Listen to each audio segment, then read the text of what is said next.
भगवान श्री कृष्ण कहते हैं कि कर्म हमारे जीवन का महत्वपूर्ण हिस्सा है। कर्म न केवल हमारे अच्छे और बुरे कृत्यों का परिणाम देते हैं, बल्कि हमारे जीवन की गुणवत्ता को भी प्रभावित करते हैं। हमारे कर्म हमारे भविष्य को निर्मित करते हैं और हमारे आसपास के लोगों को भी प्रभावित करते हैं। अच्छे और बुरे कर्म को पहचानना न तो किसी संत के बस की बात है और न ही किसी ज्ञानी के बस की बात है। एक राजा अपने मंत्री के साथ रथ पर बैठकर अपने राज्य का भ्रमण करने जाते हैं। राज्य भ्रमण के दौरान राजा की नजर एक दुकानकार पर जाती है और वह दुकान के पास रुक जाते हैं और दुकानदार को देख मंत्री से कहते हैं कि क्यों मुझे ऐसा लग रहा है कि इस दुकानदार को मैं कल ही फांसी की सजा सुना दूं। पता नहीं क्यों इसे देख मुझे इसे मृत्युदंड देने की इच्छा हो रही है। इतना कहते ही राजा वहां से अकेले ही चले जाते हैं और मंत्री उनसे इसका कारण भी नहीं पूछ पाते।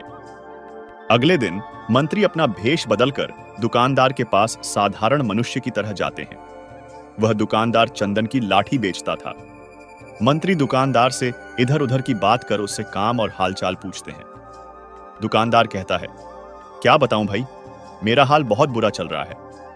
लोग मेरी दुकान पर आते हैं, मेरी चंदन की लाठी को सूंघते हैं, प्रशंसा भी बहुत करते हैं, लेकिन खरीदता कोई नहीं है।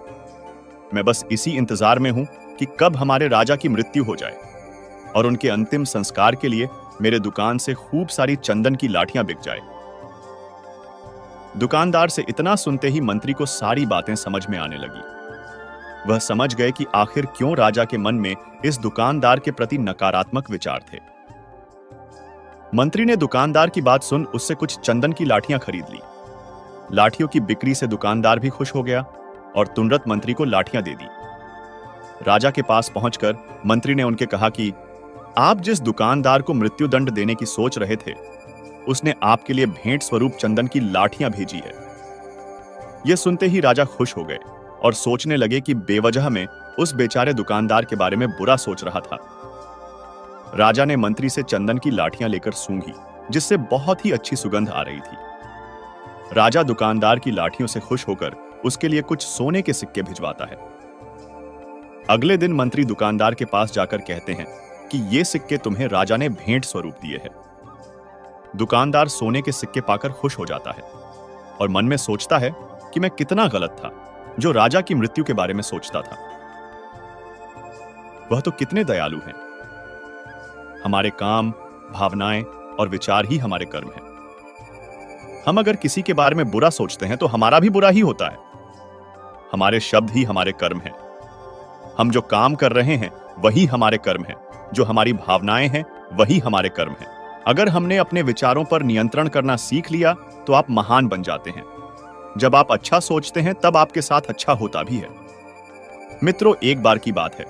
एक बार एक राजा ने अपने 3 मंत्रियों को आदेश दिया कि वे एक थैला लेकर जंगल में जाएं और थैले को फलों से भर दें। सभी मंत्री जंगल में चले गए। जाते ही पहले मंत्री ने सोचा कि राजा ने फल इकट्ठा करने का आदेश दिया है, इसीलिए उसे सबसे अच्छे फल थैले में इकट्ठा करने होंगे। दूसरे मंत्री ने सोचा कि राजा बहुत व्यस्त व्यक्ति है, इसलिए वह थैले में बहुत अच्छी तरह से नहीं देख पाएगा कि उसमें क्या एकत्र किया गया है, और इसीलिए उसने जो कुछ भी अपने हाथ में लिया वह एकत्र कर लिया। इस प्रकार उसका थैला अच्छे और खराब फलों के मिश्रण से भर गया। तीसरे मंत्री ने सोचा कि राजा केवल बाहरी रूप से देखेगा कि थैला कितना मोटा है, और इसीलिए उसने थैले को सभी सूखे पत्तों और धूल से भर दिया। फल इकट्ठा करने के आदेश पर अमल करके तीनों मंत्री अपने अपने थैले लेकर दरबार में वापस आए। राजा ने बिना यह देखे कि उनके बैगों में क्या है, आदेश दिया कि अब तीनों मंत्रियों को 3 महीने के लिए अलग अलग जेलों में भेज दिया जाए, जहां उन्हें कोई भोजन नहीं दिया जाएगा और उन्हें केवल अपने संबंधित बैग ले जाने की अनुमति दी जाएगी जिसमें उन्होंने फल एकत्र किए हैं। पहला मंत्री अपने द्वारा एकत्र किए गए बहुत अच्छे फल खाकर जेल में 3 महीने बिता सकता था। दूसरा व्यक्ति थैले में अच्छे फलों के साथ कुछ समय तक जीवित रह सका और बाद में उसने इकट्ठे किए हुए खराब फल खाकर बीमारियां विकसित कर लीं। तीसरे मंत्री के पास खाने के लिए कुछ नहीं था और इसलिए वह जीवित नहीं रह सका।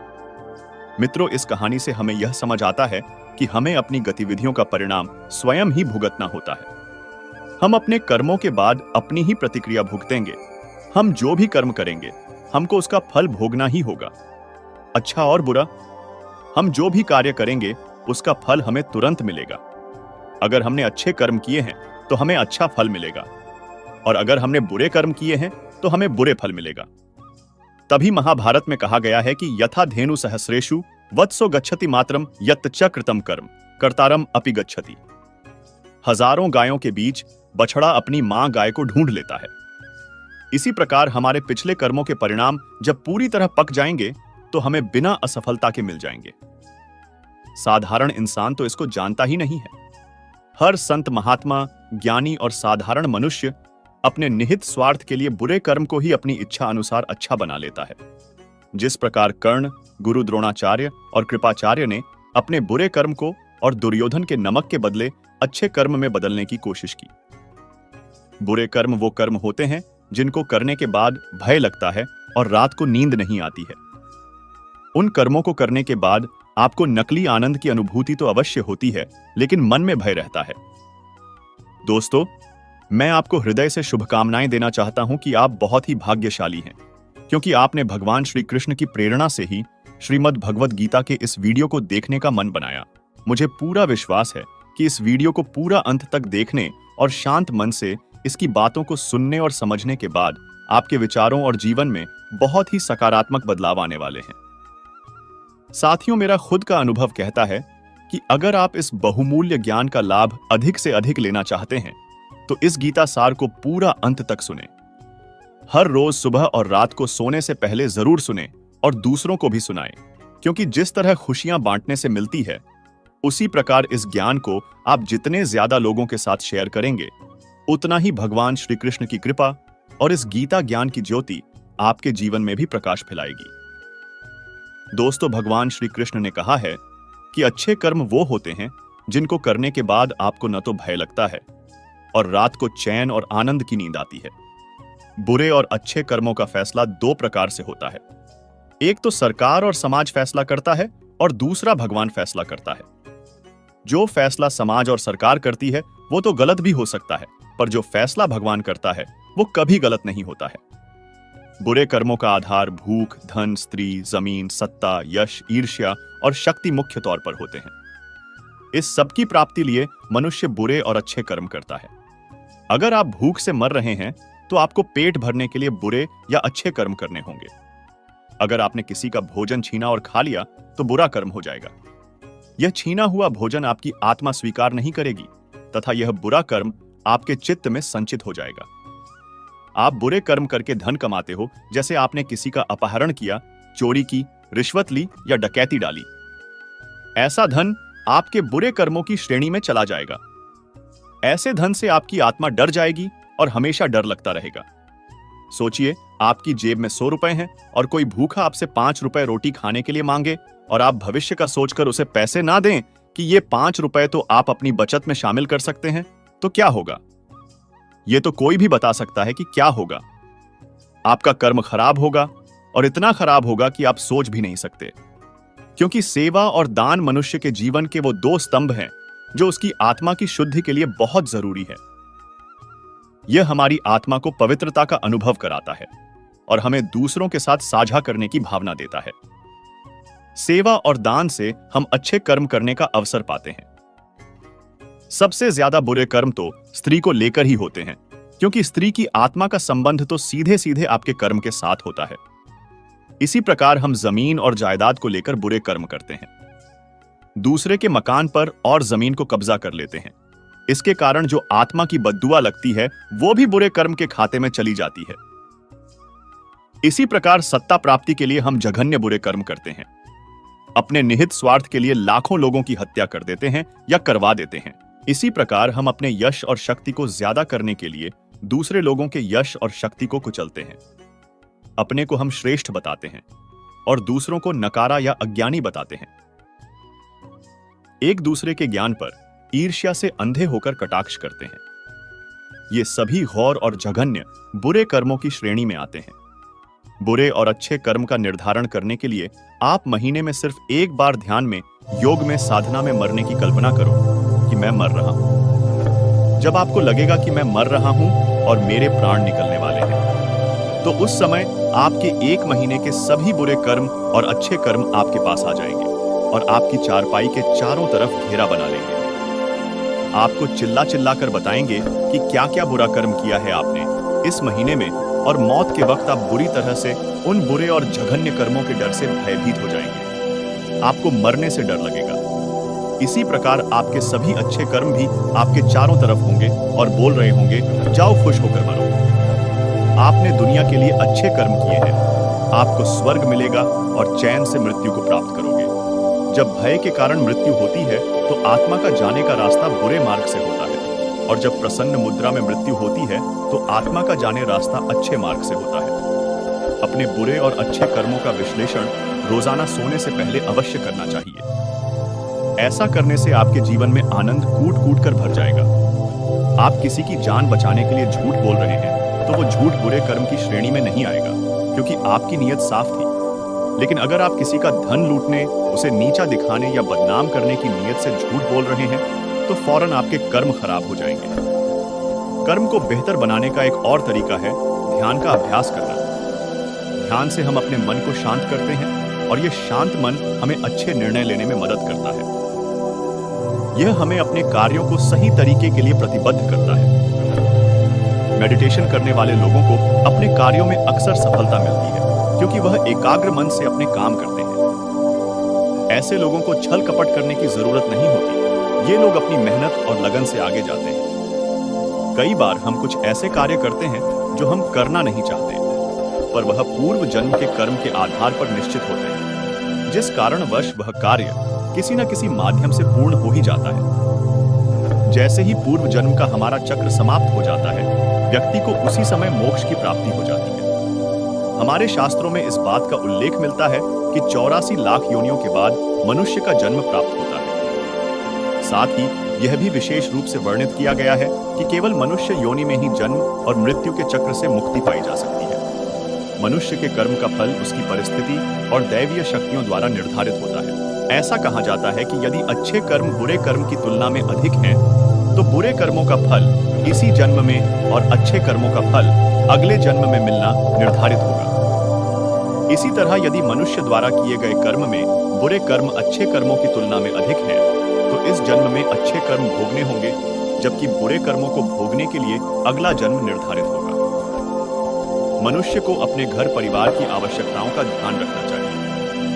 अधिक पैसा होने के बावजूद जरूरत होने पर उसे संभाले रखना भी बुरा कर्म बताया गया है। उस धन का इस्तेमाल मुसीबत के समय अवश्य करें। धन बचाने का लालच ना करें। अपनी आय से अधिक खर्च न करें और अपने सामर्थ्य के अनुसार ही दान पुण्य करें। अपनी क्षमता से अधिक दान पुण्य और खर्च आपको पाप का भोगी बना सकता है। हमेशा अच्छे लोगों की में संगत में रहें और दुष्ट छल कपटी की संगति से खुद को बचाकर रखें। बुरी संगति हमें अक्सर बुरे परिणाम ही देती है। कभी भी खुद के स्वार्थ के लिए दूसरों का अहित करने का न सोचें। शास्त्रों में इस बात का उल्लेख किया गया है कि जो जैसा बोता है उसे वैसा ही आगे चलकर काटना भी होता है। कभी किसी व्यक्ति से कुछ छल से छीनने का प्रयास न करें। इसे किए गए सभी पुण्य नष्ट हो जाते हैं और आप पाप के भागीदार बन जाते हैं। पुराणों में इस बात का उल्लेख मिलता है कि किसी भी मनुष्य द्वारा किए गए बुरे कर्मों का परिणाम उसके जन्म से लेकर मृत्यु और उसके बाद तक दुखों का कारण बनता है। वह अपनी हर अवस्था में दुख भोगता है। पाप का फल किए गए कर्म पर निर्भर करता है। यदि आपके द्वारा किए गए कार्य बुरे हैं और वो अच्छे कर्मों की तुलना में अधिक है, तो इसका फल आपको अगले जन्म में भोगना होगा। यदि बुरे कर्म कम है, तो इसका भुगतान आपको इसी जन्म में करना होगा। इस प्रकार यह चक्र चलता रहता है। संसार में सबसे मोटा पाप स्त्री का अपमान करना बताया गया है। स्त्री को सृजनकर्ता का दर्जा दिया गया है, और यदि स्त्री का अपमान किया जाएगा तो वह व्यक्ति सबसे मोटे पाप का भोगी माना जाता है। श्रीमद् भागवत गीता में द्रौपदी का अपमान ही महाभारत जैसे युद्ध का कारण बना था। अगर भरी सभा में द्रौपदी का अपमान नहीं होता तो क्यों होता इतना भारी युद्ध? पुण्य किसी के द्वारा निस्वार्थ भाव से की गई सहायता, सकारात्मक विचार, द्वेष भावना, लोभ, लालच और अहंकार को अपने ऊपर हावी न होने देना है, जबकि पाप में इन सभी के द्वारा किए गए कर्मों का परिणाम शामिल है। कर्म के अभाव में धर्म संभव नहीं है। धर्म के नियम के अनुसार सकाम व पुण्य कर्म करने चाहिए, जिससे सुख और खुशी की प्राप्ति होती है। दान ही सबसे मोटा कर्म फल है। अकर्ता भाव से किया गया कोई भी अच्छा कर्म ही सबसे उत्तम कर्म है। कर्ता भाव से किया गया कोई भी अच्छा कर्म अच्छा तो है, पर उत्तम नहीं है। यदि अच्छे कर्म ज्यादा हैं तो बुरे कर्मों का फल इसी जन्म में तथा अच्छे का फल अगले जन्म में या इसी जन्म के बाद के दिनों में भोगने को मिलता है। गीता के अनुसार जो कर्म निष्काम भाव से ईश्वर के लिए जाते हैं वे बंधन नहीं उत्पन्न करते, वे मोक्ष रूप परमपद की प्राप्ति में सहायक होते हैं। इस प्रकार कर्मफल तथा आसक्ति से रहित होकर ईश्वर के लिए कर्म करना वास्तविक रूप से कर्मयोग है और इसका अनुसरण करने से मनुष्य को अभ्युदय तथा खुशी की प्राप्ति होती है। एक व्यक्ति दूसरे को मूर्ख या बेवकूफ कह देता है तो बहस हो जाती है, परंतु एक पिता अपने पुत्र को मूर्ख या बेवकूफ कहता है तो कुछ नहीं होता, कोई बुरा नहीं मानता। इसीलिए कहा गया कि मन ही प्रधान है। यदि तुम बुरे मन से बोलते हो या कुछ करते हो तो दुख वैसे ही पीछे चलता है जैसे बैल के पीछे वाहन का चक्का, और यदि निर्मल मन से बोलते या करते हो तो शांति वैसे ही पीछे चलेगी जैसे व्यक्ति के पीछे छाया। हर एक इंसान का कर्म ही उसके सुख और दुख का भागी होता है। सही कर्म उसके सुख का भागी होता है और गलत कर्म उसके दुख का भागी होता है। एक बार की बात है, एक गांव में संत महाराज का प्रवचन चल रहा था। उसी समय प्रवचन देते समय सभा के एक कोने से आवाज आई। एक विधवा ब्राह्मणी अपनी गोद में एक बच्चे को उठाए आई। संत महाराज के चरणों में बालक को रखकर बोली, महात्मा जी, मौत का दुख क्या होता है यह मुझसे पूछो। मेरा एकमात्र लाल मुझसे दूर चला गया। उस मृत बालक को गोद में लेकर संत महाराज बोले, बालक बहुत सुंदर है और उससे भी सुंदर उसकी मां है। यदि मैं तुम्हारे बालक को जीवित कर दूं तो? विधवा ब्राह्मणी बोली, महाराज, मेरा बेटा मुझे वापस मिल जाए तो मैं अपना सर्वस्व न्योछावर कर सकती हूं। संत महाराज ने उत्तर दिया, ठीक है, तुम मुट्ठी भर पीली सरसों के दाने लाकर दो। वह विधवा दाने लेने के लिए तेजी से जाने लगी तो संत महाराज बोले, मां, ये पीली सरसों के दाने ऐसे घर से लाना जहां कभी कोई मृत्यु ना हुई हो। महात्मा की बात सुनकर विधवा तेजी से गई, एक दरवाजे पर गई और भीख के लिए पुकार लगाई। गृहपति ने दरवाजे पर आकर पूछा, क्या चाहिए? केवल मुट्ठी भर पीली सरसों के दाने। गृहपति सरसों के दाने लेने के लिए घर में घुसने लगा तो उन्हें रोककर विधवा बोली, श्रीमान, दाने लाने से पहले यह बतलाइए कि कभी आपके परिवार में किसी की मृत्यु तो नहीं हुई? गृहपति ने उत्तर दिया, मां, क्या कहती हो? इस समय तो घर में पिता दादा सब मौजूद हैं, पर उनके पिता कहां हैं? ऐसा कौन सा घर है जहां कभी किसी की मृत्यु ना हुई हो? ब्राह्मणी की आंखें खुल गईं। वह संत महाराज के पास पहुंची और बोली, मुझे ऐसा कोई घर नहीं मिला जहां कभी कोई मृत्यु ना हुई हो। सब प्राणी अपने कर्मों का फल भोगते हैं। मेरी आंखें खुल गई हैं, ये सब मेरे कर्मों का ही फल होगा। कहा जाता है कि व्यक्ति के कर्म कभी उसका पीछा नहीं त्यागते। हमारे वर्तमान जीवन में जो कुछ भी अच्छा या बुरा घटित होता है उसके पीछे कहीं ना कहीं हमारे पूर्व जन्म के कर्म मिले हुए होते हैं। पूर्व जन्म के कर्मों के आधार पर ही आपका भाग्य निर्धारित होता है। यदि आपके पिछले कर्मों में पाप की भागीदारी ज्यादा होगी तो आपका आज का जीवन भी कष्टमय होगा और आपको दुर्भाग्य का सामना करना होगा। लेकिन परमेश्वर ने कर्म करने की शक्ति मनुष्य को हर जन्म में दी है। अगर आप इस जन्म में भी बेहतर और पुण्यदायी काम करते हैं तो अपने पूर्व जन्म के तमाम पापों का अंत कर सकते हैं और अपने दुर्भाग्य को सौभाग्य में बदल सकते हैं। ऐसे कामों के बारे में जो आपके पूर्व जन्म के पाप को कम करने में मददगार साबित हो सकते हैं, बस उन्हें करते समय आपकी मंशा एकदम शुद्ध होनी चाहिए। अगर आप जाने अनजाने किए गए पापों से मुक्ति चाहते हैं तो बेजुबानों की सेवा करें। गाय, कुत्ता, पक्षी, चींटी, मछली आदि को नियमित रूप से भोजन कराएं। जरूरतमंद लोगों की मदद करें। गीता, रामायण, सुंदरकांड आदि कोई भी पाठ कुछ देर नियमित रूप से करें। इससे आपका मन शुद्ध होगा और आपके पिछले जन्म के पाप कटेंगे। साथ ही आपका वर्तमान जीवन सुखमय हो जाएगा। तो दोस्तों, ऐसे ही वीडियो और पाने के लिए हमारे चैनल को सब्सक्राइब करें और वीडियो को लाइक करें। धन्यवाद। और कमेंट में जय श्री राधे कृष्णा जरूर लिखें।